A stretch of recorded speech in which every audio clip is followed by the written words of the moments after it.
I want to thank all of you for coming out this evening. We have a very special program. Alec previewed the program for me the other day, and I was amazed at the research that went into this program. I learned things from watching this program, and I don't know where he found all these things, but his list was this long. I think he made a lot of phone calls, spoke to a lot of people. The other interesting thing about the program is that he had a lot of visuals. He's put the program together that I think you will enjoy the program. If you don't know much about Alec, he's a Salem, Washington Academy graduate, 1996. Earned his Bachelor of Arts at Virginia Military Institute in 2000, and spent 20 years in the service, active duty with the Army. He worked for 3 years as a contractor for them, and then he moved back to Washington County in 2023. He was a member of the World War II Airborne Demonstration Team and the Sons of the American Revolution. He's a current member of the American Legion Francis J. Clark chapter here in Salem. He's also a member of the 82nd Airborne Division Association and is serving on the board of the Washington County Historical Society. Alec, he has a lot of interesting stories. We just told me a few in the hallway, but in his job, of course, traveling around the world, he did get to meet a lot of interesting and important people. Not more important than you are, though, because you're here. So, Alec, I want to thank you for coming. Absolutely. Thank you. All right, we're dealing with some computer issues before everybody came in, so please bear with me. There we go. All right. So, good evening. Thank you everybody for showing up. I'm Alec McMorris. I can't really do myself any more justice than Al just did. I think he oversold me a little bit, to be honest with you. But around here I'm also known as Tom's son, Alec Thompson. Because wherever I go I say, oh, Alec McMorris. Oh, Tom's son? Okay, so before I joined the Army and throughout my career, I really thought a lot about those who came before me from Salem, who served their community and served in the military and went far afield. While on a 15-month deployment to Iraq on one of my tours overseas, I stayed in touch with Salem, the local community, because I had a subscription to the Eagle that my parents got me, so every week I'd get all the gossip, even though I was in Iraq. And I also read Al's book, Next Year in Salem, a chronicle of the home front during World War II. And I really stirred a lot in me, and it really gave me a lot of perspective on things. Before I go any further, I'd like to thank the veterans who've served this community and our country, those that are here in the room, those that are not here, that are in Salem, around here, Jack McKeegan, the Legion guys, everybody, with the upcoming Veterans Day here next week. So thank you for your service. I view it as service not just to the country, but also to the community, because we go out and come back, and it helps. Okay, so let's see if this slide thing works as planned. All right, there we go. So what I'm going to cover this evening are a few things that I found in my research, like Al alluded to. I'm not going to touch on the normal history. I'm not really going to talk a lot about General John Williams, even though that's kind of blasphemous in this town. But I feel like a lot of people know a lot about him, and rightfully so. But I'm going to go a little bit in another direction and try and tell some stories about two particular gentlemen that I find very intriguing, and I find their stories fascinating. And two or three gentlemen. And so basically I'm going to cover, as I have laid out here, from the French Indian War to the Civil War. I found that while putting this together I had way more information than I needed, so I kind of needed to pare it down a little bit. So I stuck to the first 100 years. So on this slide, it's kind of small print, but what I tried to do here is lay out some common terminology that I kind of throw off the cuff that like ranks, the differences between officers and enlisted. Officers are typically in charge, enlisted are the poor souls, how I started my career as a private, and you get told what to do and you do more of the hands-on blue collar type stuff. And then you've got your composition of units such as regular units, which is kind of like active duty. Then you've got your militia, where they're more analogous to like the National Guard nowadays. And provincial. Continental is like the Revolutionary War equivalent to active duty, things like that. And then you've got your unit sizes over here on the left. The largest being an army, which is tens of thousands of soldiers, all the way down to platoon, which is about, I don't know, 12 to 20 folks, depending on the type of unit. All right, so that brings us to the founding of Salem, when time began.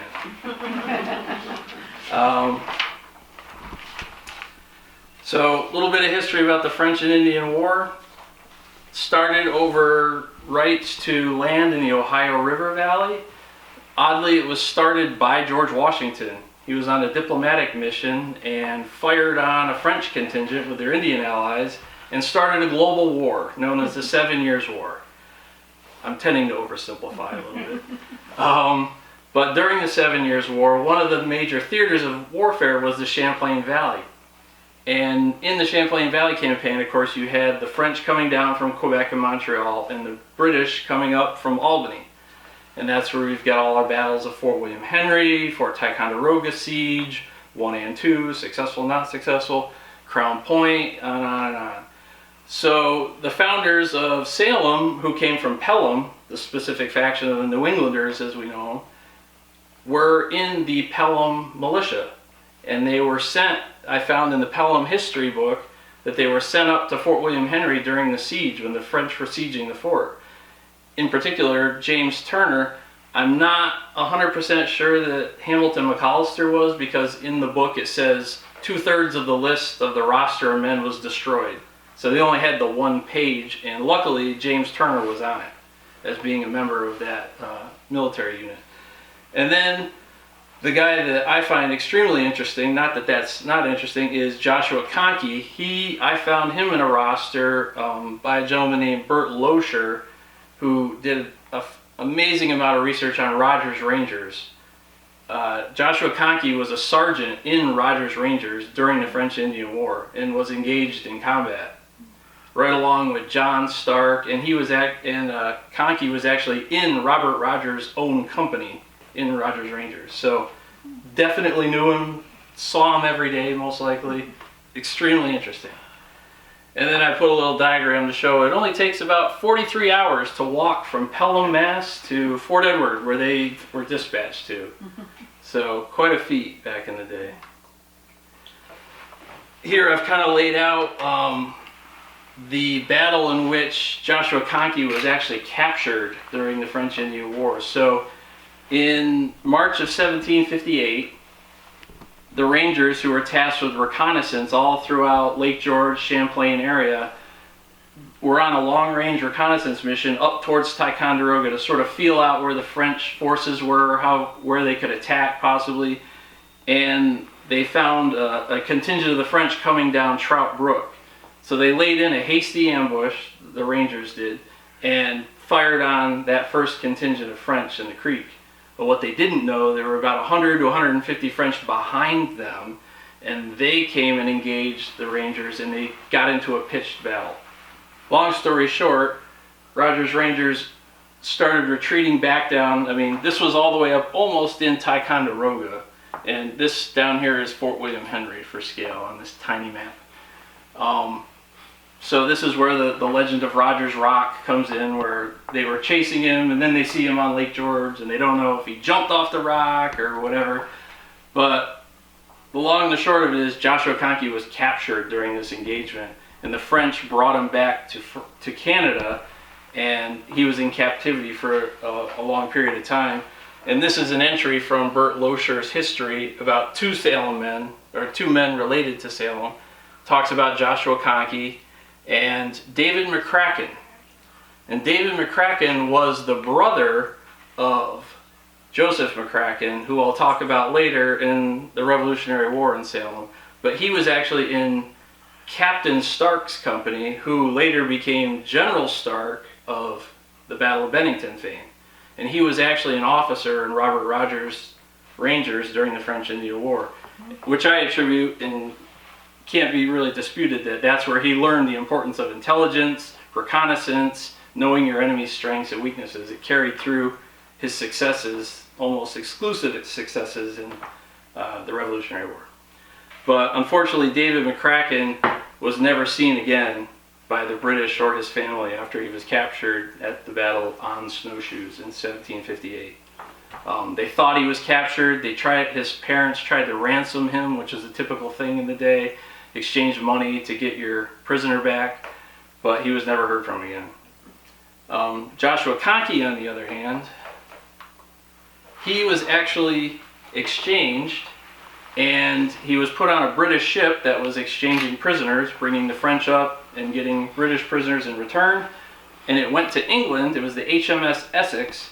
And then when it came back into the into the colonies, the captain wouldn't let him off. There was a contingent of Rangers that were captured. The captain was like, "I'm short-handed, so you're going to be in the Royal Navy now." Well, they had an issue with this because they were infantry Rangers and had no sea legs, most likely. And they'd been on this ship all the way back across the Atlantic, back and forth. So one of the Rangers, resourceful as he was, escaped, made his way to Albany, and got word to Robert Rogers to say, "Hey, we've been shanghaied. This guy is not going to let us off." And so Robert Rogers personally intervened and had Joshua Conkey and the other Rangers released from this ship because of the value of these Ranger soldiers, that they weren't just any, run-of-the-mill infantry or provincial soldier. They were Rangers. And so that again shows the cross of history, where Robert Rogers, a celebrated figure in French Indian War history, not so much in the Revolution, we won't talk about that, but was directly involved with Joshua Conkey, one of the founders of our town. Yeah. The American Revolution, the next conflict on the horizon here. So, just a quick overview. This is again just the highlights of some of how Salem was really in the middle of the northern theater of the American Revolution. Charlotte County Militia. I've got a roster I'll show in a minute. It has the rundown of all the names that were in the Charlotte County Militia. In 1775, when Ethan Allen, the Green Mountain Boys, members of Massachusetts and New Hampshire, Connecticut militias, and but went on an expedition to capture Fort Ticonderoga in May. Part of that expedition was to capture Skenesboro, because they didn't want to leave an enemy position in the rear, and so a large contingent of Charlotte County Militia were in on the raid. Actually, there's the Barnes Rangers were in on the raid in Skenesboro, and that's where the story comes, where they found the lead-lined coffin with his wife's body in it, and yeah, some pretty interesting local legends and stories there.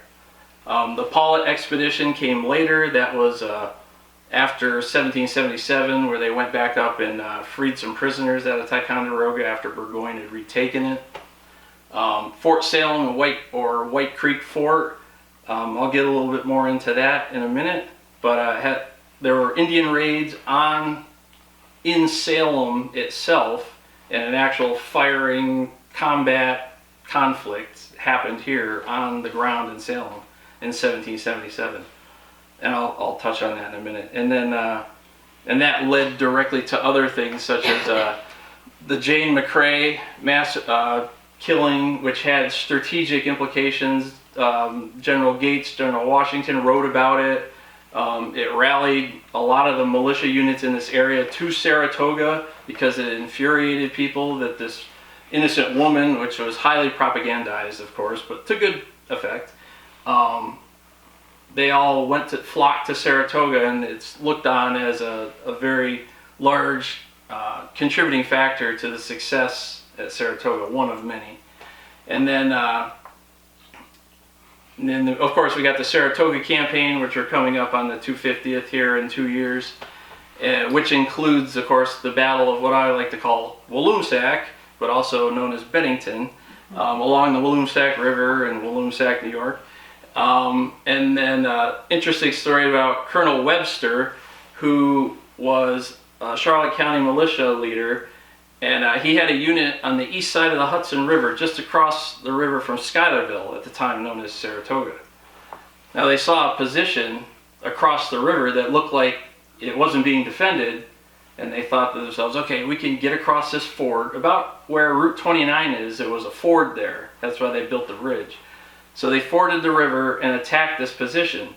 Well, unfortunately, since the last time they looked at it, it had been remanned, and so suddenly they caught some rounds from the British firing at them, and they hastily retreated. But while they were retreating, a gentleman named Boyd grabbed one of the horses that was being corralled nearby and swam it back across the river. This was he called it one of General Burgoyne's horses. And he said to his, I think it was his captain, he goes, it's not fair that my captain should have to walk and I'm riding a horse, so let me go back and get another one. And so he went back, and being shot at with musket fire, he captured another horse, and sure enough, the two of them laughed about it for years, riding some of General Burgoyne's horses around Salem. And then later on in the war, Colonel McCracken, as he was known at the time, they built a blockhouse up on Mill Hill, which is above Matthews Auto, across from the shirt shop right here on 22. And they manned that blockhouse to defend against British and Indian raids later on in the war in the 1780s and late 1770s. General John Williams. I said I wouldn't say much about him, but there he is. All right. I touched on some of this, but you see some names of note with the blue arrows there. The Boyds, those are the gentlemen. One of them, I believe, they're either father and son or brothers. I'm not quite sure, but they're the ones that took the horses from Burgoyne's stock. Of course, you've got Quartermaster up at the top there, Joshua Conkey, and of course his wife, Dinah Dick Conkey, who are buried in the cemetery like most over here. We're the Quartermaster, known for providing a lot of bread during the Saratoga campaign. And he would have been pretty aged at the time, considering he was a French and Indian War veteran and lived a hard life, I'm sure. And then, of course, Colonel Williams, who not only was the Charlotte County Militia Commander, but also the surgeon for the county, and pitched in wherever he could in whatever battles were nearby, like Saratoga and Walloomsac, in any capacity he was needed. And then down at the bottom here, we've got James Moore, which I've also seen spelled M-O-O-R-E.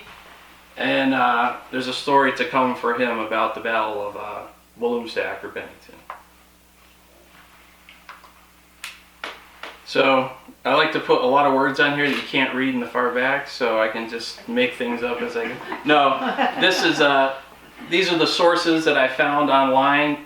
Thankfully, we're at a point in time now where people are scanning books and documents and memoirs and posting them online for free. So wherever I found these, I would put it on these slides. And I've got at the end here, I have a list, like Al alluded to, of all of my resources. So if you want a copy of it or whatever, and you want to read more about these things, feel free to come up and I'll help you out. But this basically does a rundown of the Indian skirmish that happened in Salem in 1777. So if you'll permit me, I'll read a little bit. Basically, a group of Indians came into Salem from the west, and at Fitch's Point, they hooked up with White Creek. Fitch's Point, of course, is down by Dr. Asa Fitch's house, which is the big grain mill down on 29, but is a little bit north of that, the old road.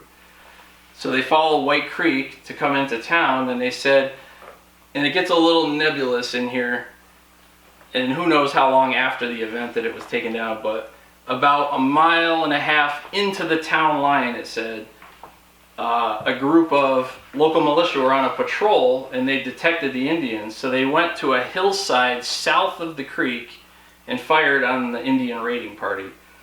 and it says 2 to 3 Indians were killed or wounded in the action, and then they hastily retreated back into the woods.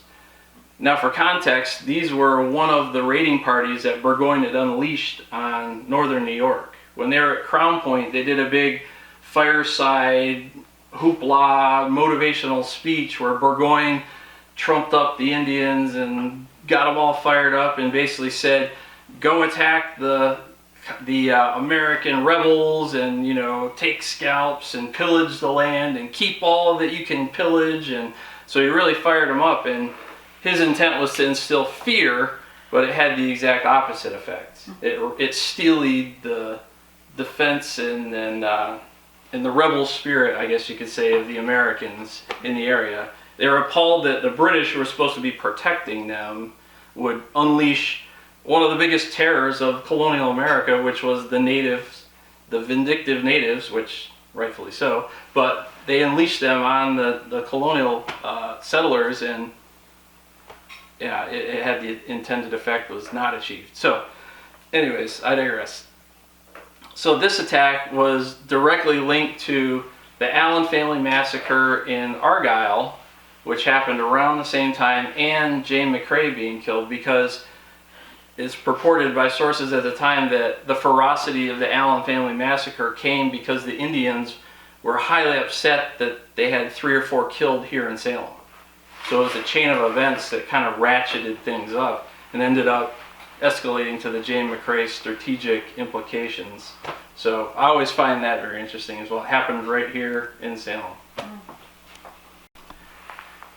The Battle of Walloomsac in August. So that previous event was July of 77, and this here is August of 77.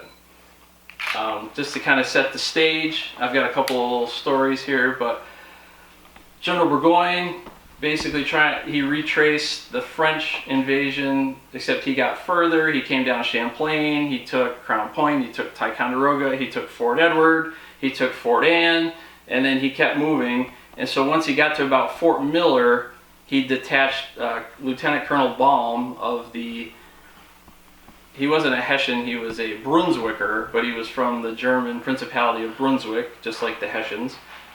And his detachment was tasked to go to Bennington, where they had intelligence that there were some storehouses in Bennington, and they were in desperate need of supplies.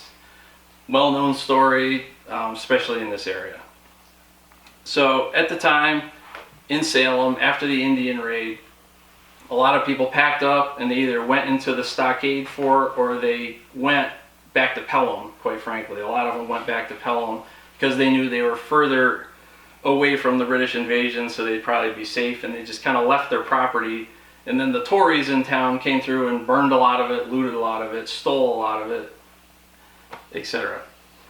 But a lot of the militia members, kind of as they say in the military, went to the sounds of the guns. So one particular story is James Moore. It says here, I'm going to read verbatim against my normal here. Most of the inhabitants between Cambridge and St. Croix, which is the mill where the first shots were fired just in North Hoosick, just before 22 goes south right there at Stewart's. St. Croix is just to the east of, the west of there. Most of the inhabitants between Cambridge and St. Croix removed before bombs advanced from Saratoga.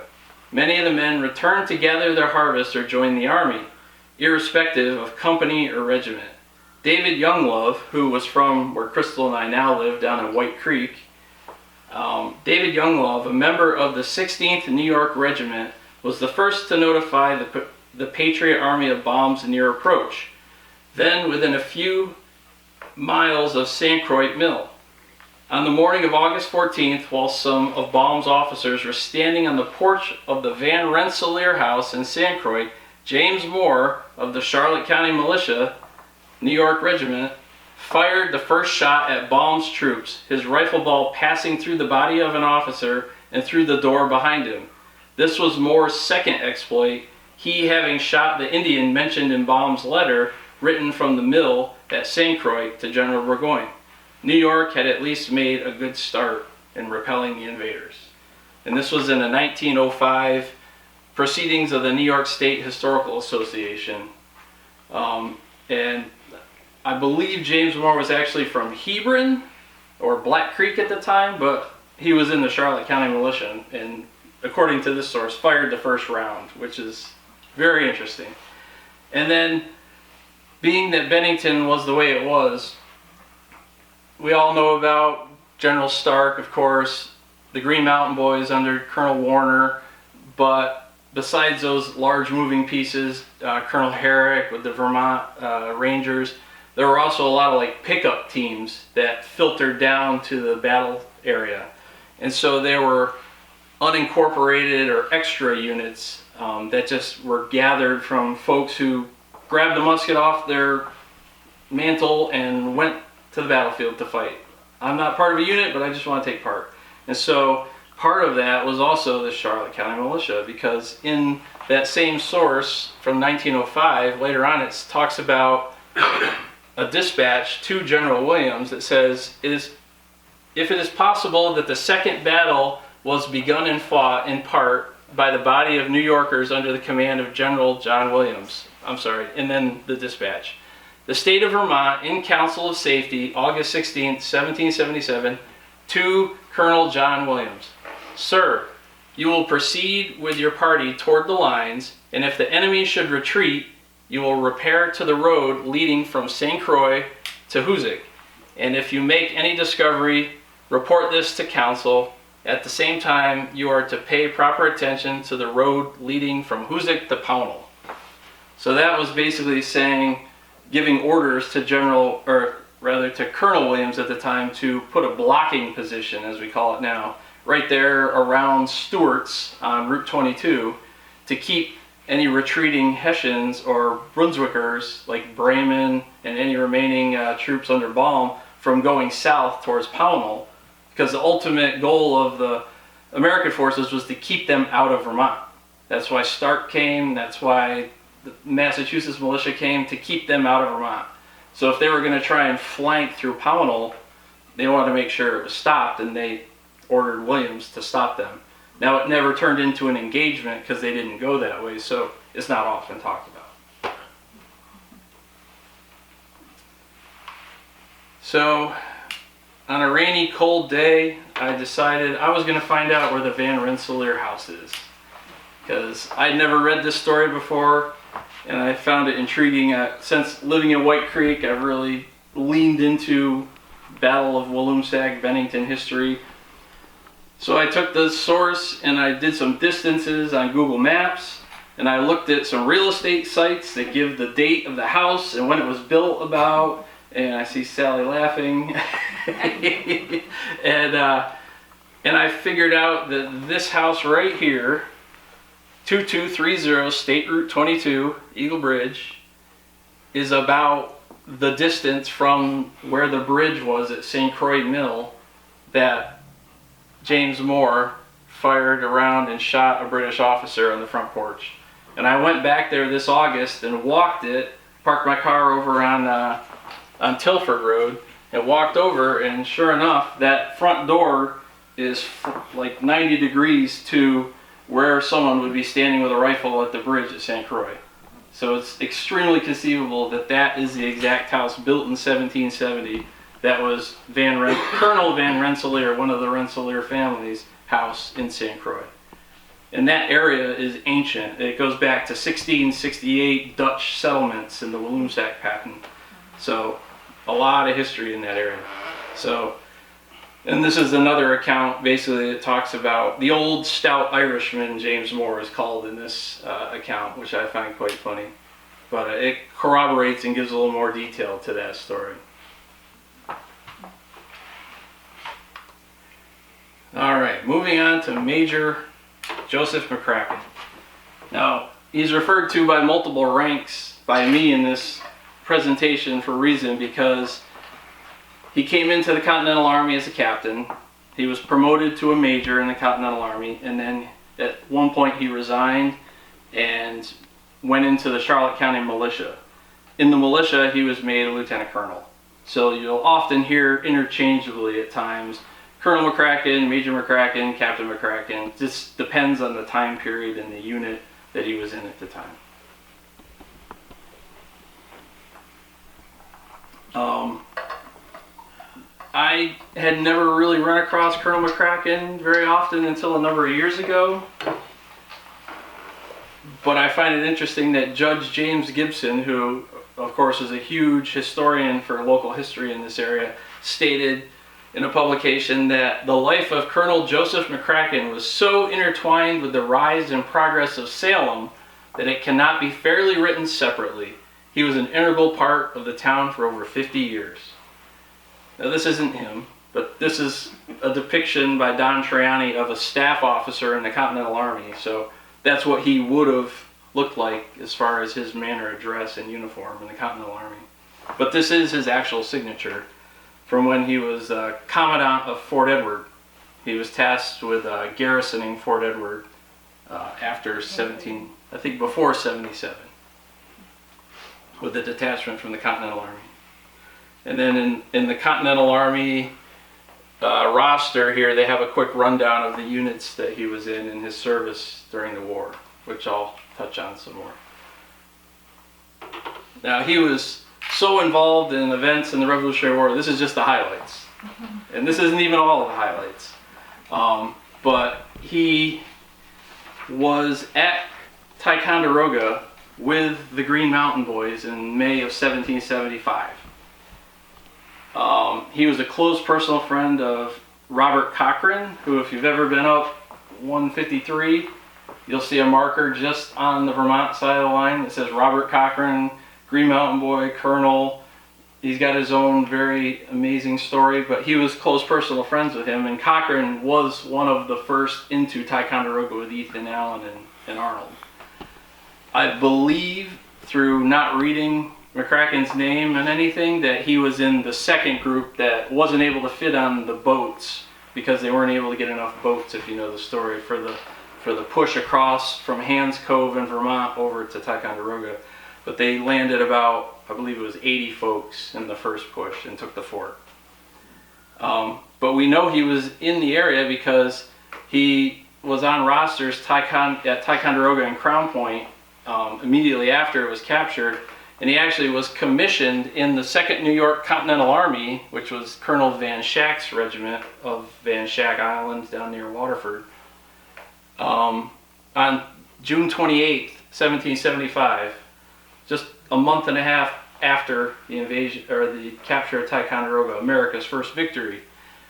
And this was 14 days after the United States Army as a whole was established. So he was literally there's an article in the Journal of American Revolution that calls him the first captain in the New York Continental Army.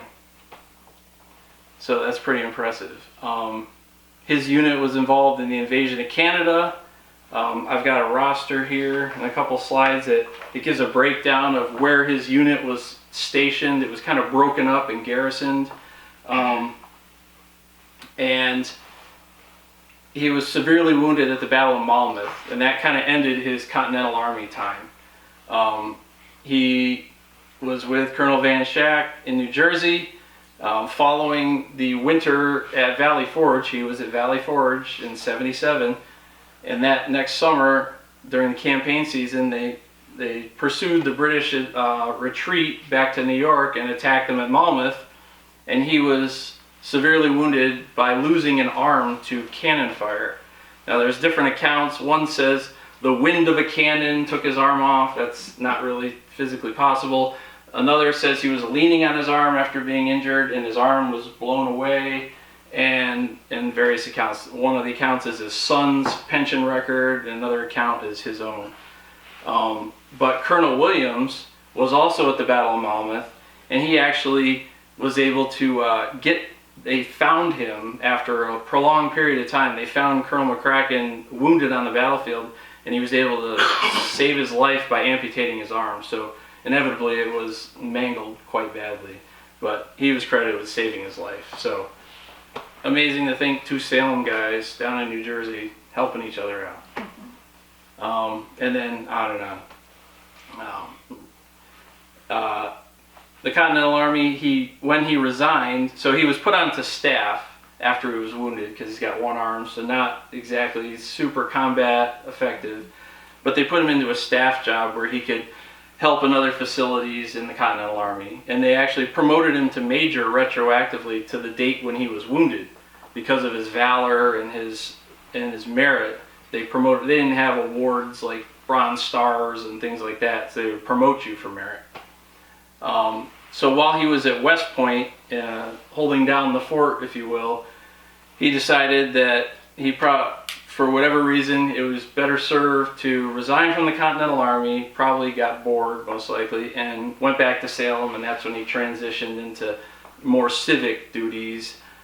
He was appointed commissioner for detecting and defeating conspiracies in New York, which at the time was pretty important. He was mentioned in dispatches from Philip Schuyler to George Washington. His name was literally written in a correspondence to George Washington, and I'll show you a transcription in a second. And when he resigned from West Point, it was about 5 months before Benedict Arnold almost gave West Point up to the British at the same exact spot. So it's conceivable that they're at the same post at the same time with Benedict Arnold. Lucky for McCracken, he was long gone by the time the treachery occurred, or the attempted treachery. He lived out his days in a brick house up here at the mouth of Perkins Hollow on Chambers Road. The house still stands to this day, a little dilapidated and falling in, but still there. And he was elected to 2 non-sequential terms in the New York State Assembly. He has the distinct honor of being in the 6th Assembly as a Charlotte County representative and the 12th Assembly as a Washington County representative. So both names. And here's the disposition of his unit. See circled here in blue, Captain McCracken. His company lieutenants were stationed at Crown Point, St. John's, which is St. John's on the Richelieu south of Montreal, Ticonderoga, and 1 command at Albany, and a sergeant at Fort Edward. And this was a report from Schuyler to General Washington.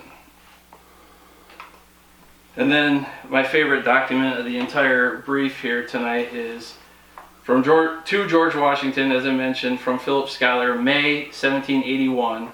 And the context here is the British were coming down from Canada and raiding all throughout this area and basically just causing trouble and trying to make it unsafe for American colonists.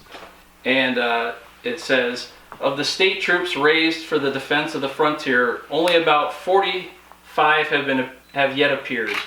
We are to expect none from the east side of the Hudson River for 25 miles below this, as a convention which has been held there, having agreed to a union with Vermont. And now, if you know anything about Vermont New York history, there's a little contention between the Vermonters and the New Yorkers, suffice to say. Yeah. And having published a resolution recommending that no distress should be made under the authority of New York for any delinquent class. Ethan Allen, in a late conversation with Major McCracken, so they hung out at Ticonderoga back in 75 and now they're still buddies talking. Ethan Allen, in a late conversation with Major McCracken, formerly of Van Schack's regiment, declared he would neither take assistance from nor give any to New York. And I really believe he will act as he says. I am, dear sir, with every sentiment, respectfully esteemed, most affectionately yours, Philip Schuyler. So that went to George Washington. Either his aides read it to him or he read it himself. But that's a document in the National Archive that I found, which I find pretty impressive.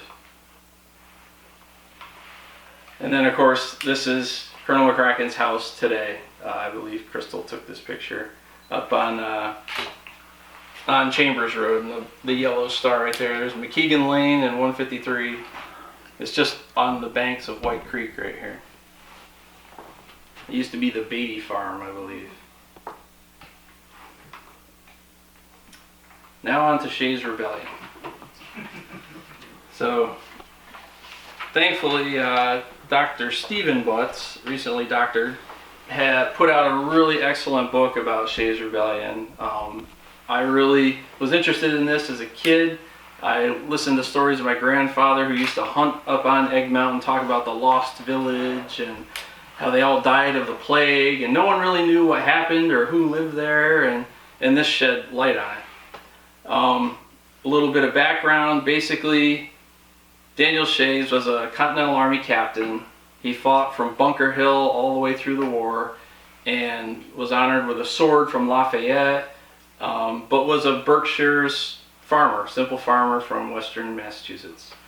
After the war, he went back to his farm, missed a few harvests, of course, and his farm was being foreclosed on because he couldn't pay the payments. Now, the Continental Congress had paid Continental soldiers in Continental dollars and with vouchers. So you can't buy a sandwich with a voucher, so he had no money at the time, so speculators went out and took advantage of this and bought these vouchers in Continental dollars for pennies on the dollar because they were desperate. And so foreclosures continued, and a lot of these guys were veterans, and they said, enough is enough. Like, we fought and died for our friends died for this country, and now they're taking our homes for the very reason that we fought. We weren't here to harvest. And so they took up arms, and they went to the courthouses and stopped the foreclosure hearings and basically said, you're not going to foreclose any more farms. And then from there, they marched to Springfield Armory and were about to gather up a bunch of firearms. However, at that time, the Massachusetts militia had gotten word, and they stood and fought and fired cannons. And there's still a mile marker down there, it's a reproduction now, that has musket fire pockmarks in it and a cannonball mark in it right outside of Springfield Armory. So that was really the turning point. Shays folk, they called them the Shayites. They fled north. He was originally from Pelham. I left that part out. Shays was from Pelham. And he knew personally the Turners, the McCrackens, the Conkeys, and a lot of this was cooked up at Conkeys Tavern in Pelham, which is now, it burned down, but the location is underwater in a reservoir nowadays. But that was Joshua Conkey's cousin, I believe, or uncle's tavern. And so he knew a lot of people from Salem, is my point. So they headed north, and they needed to find somewhere to hide out because the Massachusetts militia was chasing them down, kind of like a Western movie, you know, the posse was on them. They came through Vermont. A relative of ours who was sheriff of Bennington County at the time, Galusha, said, I'm not going to turn you in, but you got to keep moving. Like, we're not going to harbor you here. And so they moved on to Sandgate. Now there's a gentleman named Noah Bigelow who owned property, I'm sorry, not Noah Bigelow, David Cowden, who owned property up in Sandgate and was with Shays at Bunker Hill in 1775 in the Continental Army. He is recorded as selling Shays his property in Sandgate. It's in the records, on the deeds. And so that is where he established the Shays settlement up on Egg Mountain. And they hid out there for a number of years until they were able to go to other safe places. The heat was off, as you would say, and they were eventually pardoned, a lot of them. But as part of this melee, the Massachusetts militia actually was advancing up to try and find them and came into the border of Salem, and the Salem militia, who consisted mostly of Washington Academy schoolboys, turned the Massachusetts militia around and scared them off. So Washington Academy successfully engaged the Massachusetts militia and turned them away and defended Salem. Well, all right. And then I plotted on a map here, basically it's between the end of Blindbuck Hollow, this is like where Clark's camp is, and Tushorn or Lincoln Lane, which is up off of West Sandgate Road, and that's about where the settlement was. And that's where Steve Butts has done a lot of archaeological digs over the years with Cambridge kids and done a lot of good work. And if you're interested, that book is a very good source for information on it. Okay. War of 1812, not a lot of Salem involvement. As with the rest of this talk, there were individuals that were directly involved. I'm obviously going a little long here, but I can't cover everything. But as far as a consolidated unit, the Salem Hebron Regiment was the 50th New York. They mustered and formed the unit in Hebron. by the time they armed them and uniformed them and got them onto transportation, they went from Skeensboro, or Whitehall at the time, up the lakes and got to Burlington because they were trying to head off the British invasion, which ended up resulting in the Battle of Plattsburgh. But by the time the Salem Hebron Regiment got there, the battle had been over for 5 days. So just missed it by about 5 days. And then my second to last story revolves around General David Allen Russell. General Russell, like Joseph McCracken, really impressed me when I started reading about him. He is the highest ranking member of Salem to ever join the military as a major general in the active regular army. I would personally consider him one of the Salem generals, John Williams being the general, but he's also should be right up there as a mascot for Salem, in my humble opinion. He attended West Point, class of 1845. His father was a U.S. senator or a U.S. congressman and was able to leverage his political influence. He left office in 44, but he got his son nominated to go to West Point at the age of 20 in 1845. And the school was founded not too far before that. He was directly commissioned in the regular army.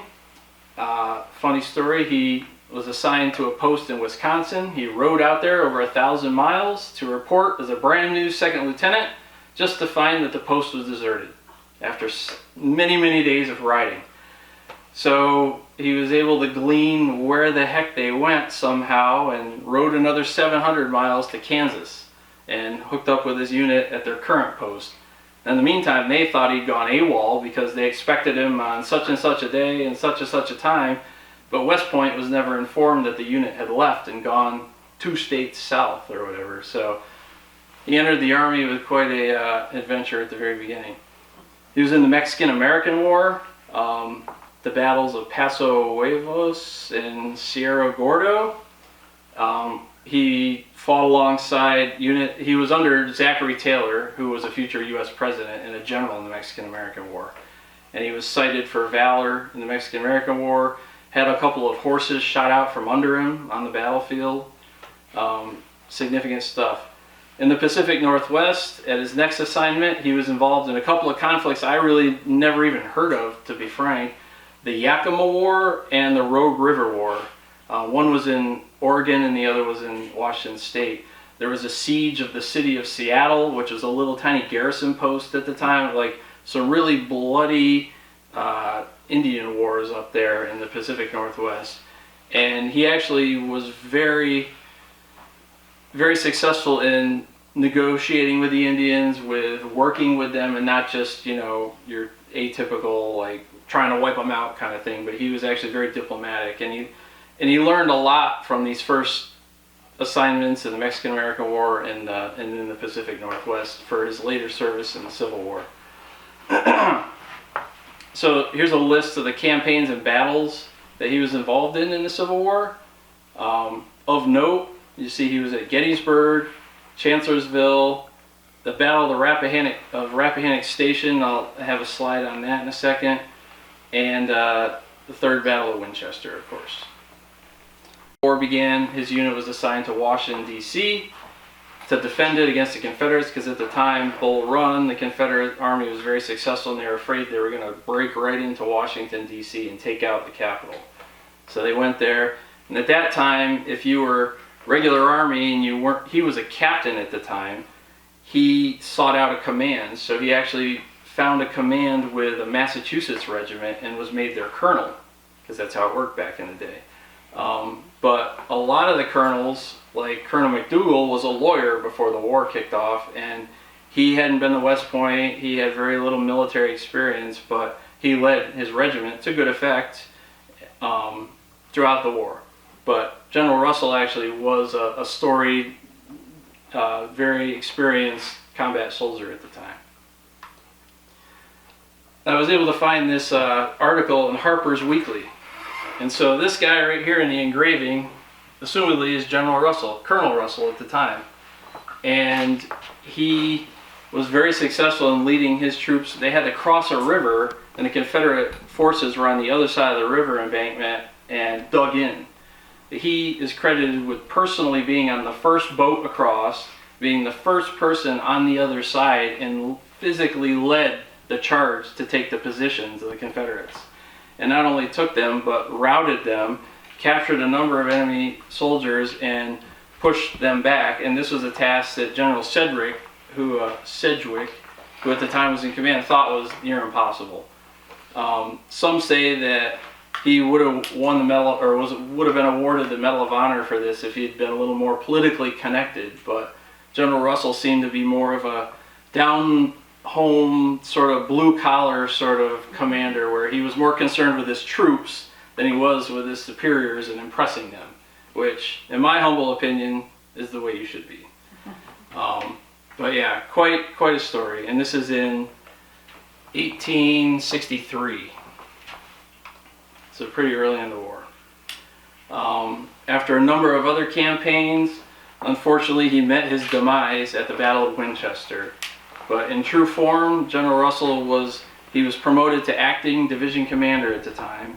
And he was actually working for a gentleman who graduated West Point a year after him, and was a close personal friend he met in the Pacific Northwest, General Phil Sheridan, very famous general, and later Chief of Staff of the Army after the Civil War.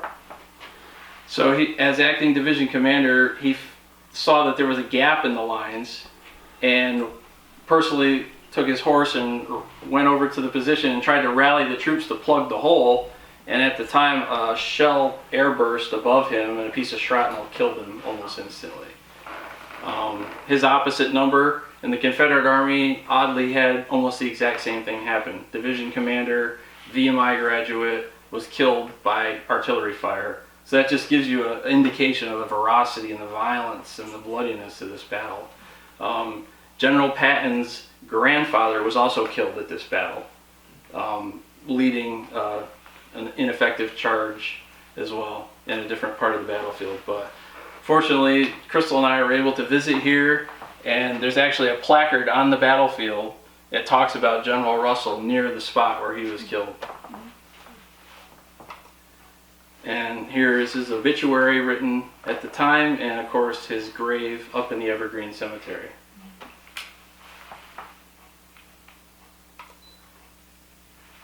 Would be remiss if I didn't at least mention the 123rd. Commanded by Colonel Archibald McDougall, this gentleman here with his signature. And those are the actual regimental colors that they carried during the war, and I believe they're in the possession of the New York State Military Museum over in Saratoga Springs. They have a huge collection of regimental colors from the Civil War in particular.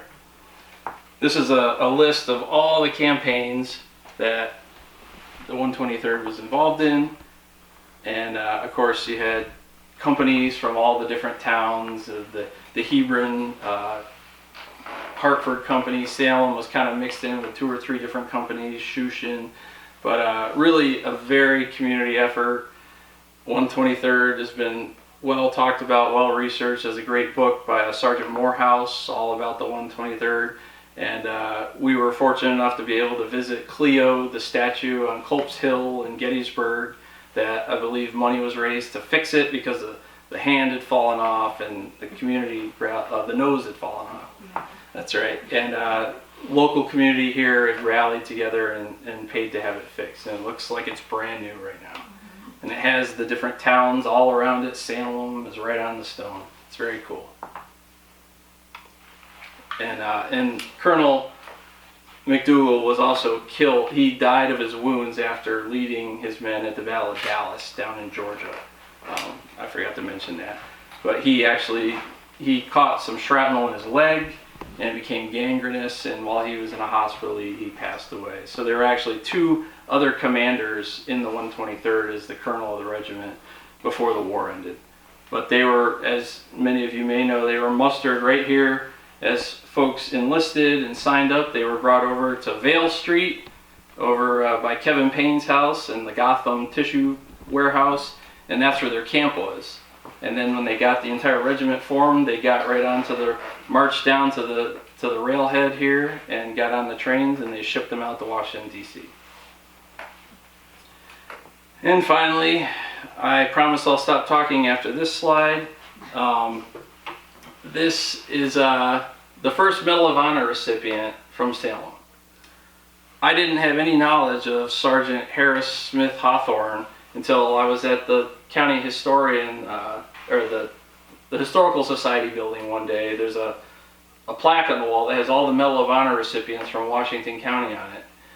Francis Clark, of course, from World War II, but Harris Smith Hawthorne from Salem. So I looked into it, and this is his citation right here. He was awarded the medal after the war for actions towards the end of the war.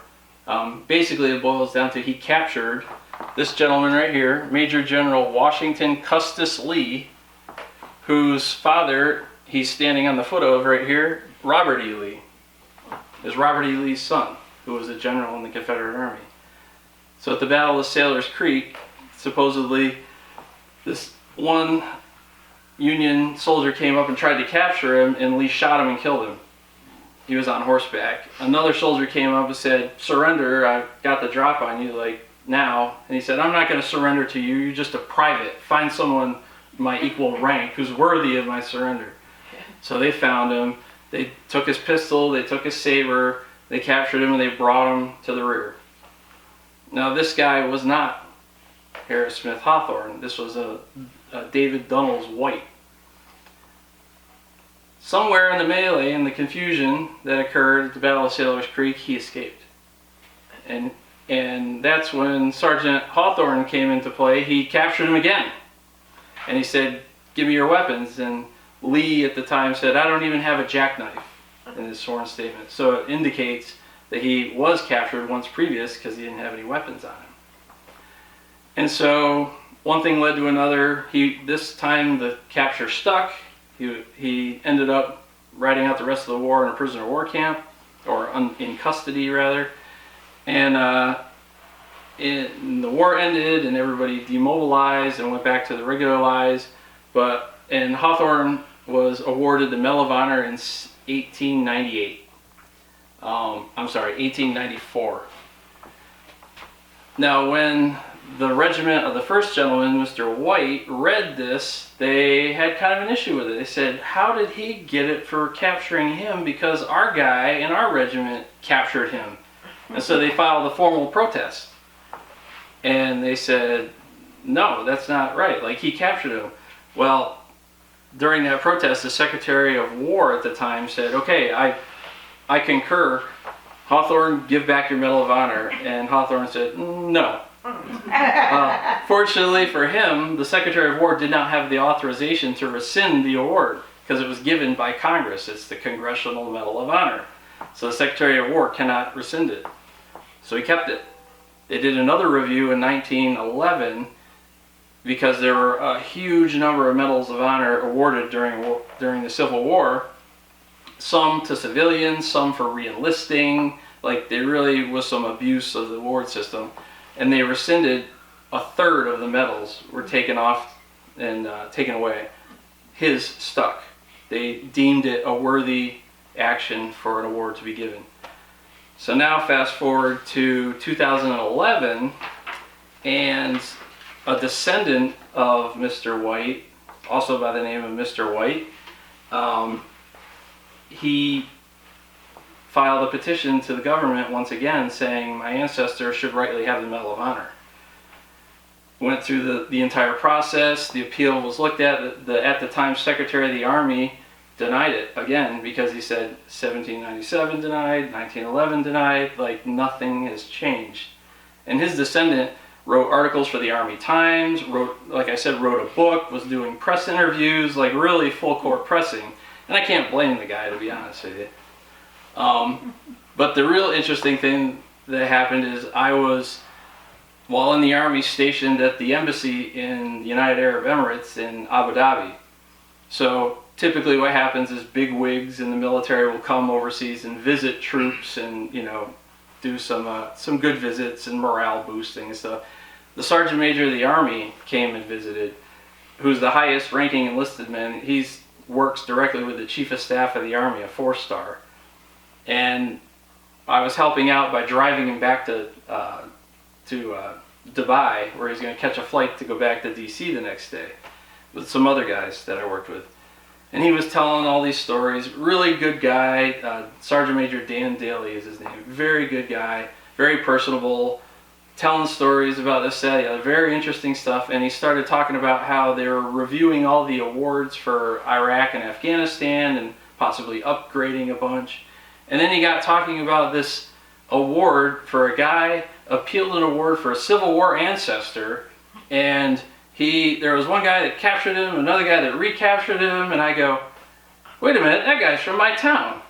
And the sergeant major immediately got quiet. He changed the subject and kept talking about something else. I wasn't going to protest or anything, but I was like, holy cow, that's odd. Yeah, but anyways. All right. Well, that is the end of my. Here's the sources and research and references, rather. If anyone would like to take a closer look at that, where you can actually read it, I would be happy to provide it. I would like to thank. All the way to the end. Yeah, Something I was. your computer's not mine.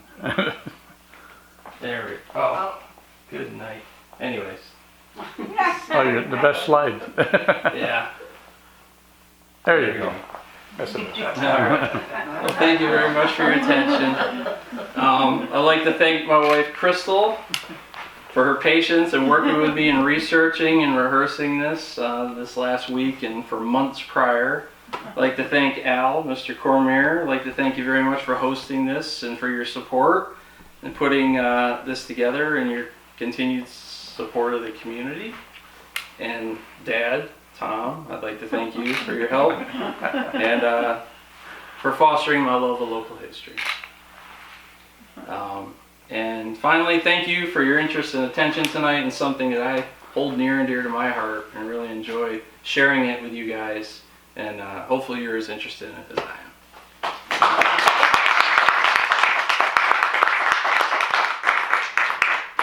Anybody have any questions or comments you want to make about your ancestors? The last Medal of Honor you spoke of, where is it today?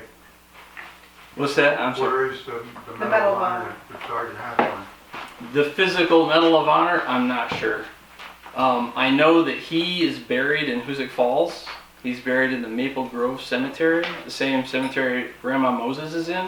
I went and found it last winter. It's like way down, you go down 2 levels, and it's almost near like a set of railroad tracks down in the, I guess it would be the western part of that cemetery, on the west side of the road. But as far as his actual award, physically, I don't know where it is. Is there any of his kinfolk around today? Not in Salem, I guess. That's a good question. Yeah, I don't know. If anywhere, he lived out his life in Hoosick Falls. In Hoosick But Falls area. where in Salem did he live? He was born in Salem, but beyond his military service, I honestly don't know. Yeah. And General Russell, he also got the Medal of Honor. He did not. He did not. He didn't get the Medal of Honor. I thought it was on his stone at the cemetery. No, unfortunately, he definitely was worthy of it, in my opinion. And I'm glad you mentioned that, because I forgot to say that he was actually personally nominated to be promoted to Major General by the President of the United States, Andrew Johnson, after the war. And Congress approved it posthumously, of course, and dated it to the day that he died on the battlefield. So he was personally promoted by the President of the United States. So not the Medal of Honor, but pretty commiserate, in my opinion. Yeah. Do you know where Russell's home was? His home? His house? He really didn't live. I don't know where his family's house was, no. But he didn't really live here. Yeah, The Legion. Yeah, there were 2 Russell houses Yeah, here. Okay. The Pines is where he grew up, Bob Sullivan's house. and his uncle lived right across from Jim's auto shop. Okay. So you had two different okay. families. They Okay. they were related. Interesting. Yeah. Okay. In fact, the uncle ended up was a Civil War soldier also. Huh. Interesting. I didn't know that. Yeah. Yeah. But as far as I know, General Russell, once he went to West Point, he only visited. He didn't live in Salem. He was a full-time active duty soldier, and he lived where he was stationed. Another aspect of that, you mentioned Phil Sheridan. They were Mhm. close friends. Yeah. And when General Russell was buried here, tradition has it that Phil Sheridan came here from Troy. He lived in Troy. Came here to the funeral. I've heard that too, yeah. Yeah. And when you see that picture on television of the State House in Albany, there's a statue with a guy on a horse. That's Phil Sheridan. He was born in Albany, yeah, originally. Is it still there? Mm-hmm. As Yes. far as I know, yeah. Skylar, not so much, but Phil Sheridan is there, There was a question at one time they were gonna take it down, I thought, maybe. yeah. Why? Any other questions? Okay, before we break.